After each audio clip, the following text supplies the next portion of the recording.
এক গৃহবধূকে হত্যার অভিযোগ উঠল স্বামীর বিরুদ্ধে। এই ঘটনাটি ঘটেছে রায়গঞ্জের ভূপালপুর এলাকায়। মৃতার নাম পিঙ্কি খাতুন, বয়স 19। মৃতার বাবার বাড়ি ইটাহারের বেলুয়া এলাকায়। মৃতার পরিবার সূত্রে খবর, 2 বছর আগে ভূপালপুরের বাসিন্দা হাবিবুর রহমানের সাথে বিয়ে হয় পিঙ্কি খাতুনের। বিয়ের পর থেকেই পণের দাবিতে মানসিক এবং শারীরিক অত্যাচার চালাতো তার স্বামী।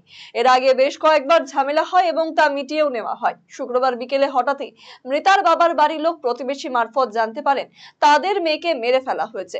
এরপর মেয়ের শ্বশুর বাড়িতে বাবার বাড়ির লোক গেলে মৃতদেহ দেখতে না পেয়ে ক্ষোভে ফেটে পড়ে এবং দুপক্ষের মধ্যে বচসায় জড়িয়ে পড়ে।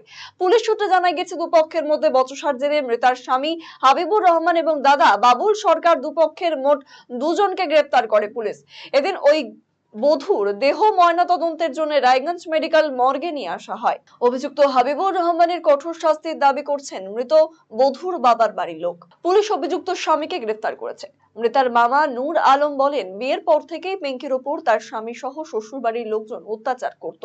বাবার বাড়ি থেকে টাকা আনার জন্য চাপ দেওয়া হচ্ছিল। পিঙ্কিকে শ্বাসরোধ করে হত্যা করা হয়েছে। ওর স্বামী খুবই অত্যাচার করতো আর কি, ওদের বাড়ির সবাই আর কি। কবে থেকে এই অত্যাচার চলছে? প্রায় যতদিন ধরে বিয়ে হয়েছে ততদিন ধরে অত্যাচার চলছে। অত্যাচার চলার পর একটা বাচ্চা কাচ্চা হয়েছে, আবার বাচ্চা কাচ্চা হওয়ার পরে আবার যতকের জন্য আর কি টাকা পয়সা চাইতো আর কি। এই নিয়ে টাকা পয়সা দিতে পারেনি, তার জন্য অত্যাচার খুব করতো। মৃতার মাসি মেহেন্দি বিবি বলেন, পণের জন্য পিঙ্কির উপর চাপ দেওয়া হচ্ছিল, সে কারণেই তাকে হত্যা করা হয়েছে। ওরা মারে ফাঁসি লাগাই দিয়েছে। কারা মারছে? আমার জামাইয়ের ইটা। কেন মারলো কেন? যতকের জন্য। কবে থেকে যৌতুক নিয়ে কি আগেও ঝামেলা হতো না? আগে যতকের জন্য ঝামেলা হয়েছিল, 6 মাস থেকে দেখতে পারিনি, খাওয়া দেয়নি, বাচ্চাটাকে দেখতো না। ইয়ে 2বার গেল, 2বারে আবার সিটান চাপাই দিয়েছিল।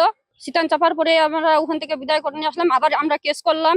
কেস করার পরেই এখান থেকে বিদায় করলো। ছেলেরা বলছে যে আমরা এখন ভালো করে রাখবো, আর আমি ঝাড় ঝামেলা করবো না। এই ঘটনায় উদ্বেগ প্রকাশ করেছেন এলাকার পঞ্চায়েত সদস্য হাসিরুল ইসলাম। যখন আমি থানায় ছিলাম তখন শুনতে পেলাম ওর বাড়িতে লোক ফোন করলো যে ওকে মারা দিয়েছে। কোথায় মারা দিয়েছে বলছে গ্রামে যখন গিয়ে দেখলো যে গ্রামে নাই। তো গ্রামে দেখছে যে ছেলেটা আছে ওর বর। তো দেখে ওর বরকে তখন বললো, আমাদের বড়ি এখন কোথায় আছে?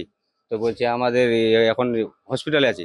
তো হসপিটালে কোথায় আছে, তুমি চলো আমরা যাবো। এই নিয়ে আসছিল, তখন এই তিনে হয় ধাক্কাধাক্কি হয়।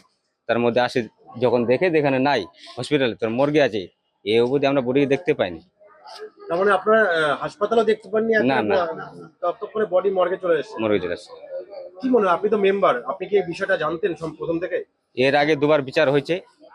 মানে সংসারে যে সবারই একটা যদি বাচ্চা আছে, এই সংসারটাকে ঠিকার জন্য আমরা গ্রামবাসী মিলে, ওদের ভাইগুলো মিলে সবাই বলছিল যে রাখে যান, আমরা আছি, অসুবিধা হবে না, আমরা দায়িত্ব নিচ্ছি। আবার তার মধ্যে আবার বলেছিল যে তোমরাও একটু দেখাশোনা করো। তার মধ্যে আরেকবার আবার লাস্টবার যে মীমাংসা করে আসি, সেবার একটা কেসও হয় থানায়, রায়গঞ্জ মহিলা সমিতি। তারপর তো এই ঘটনা।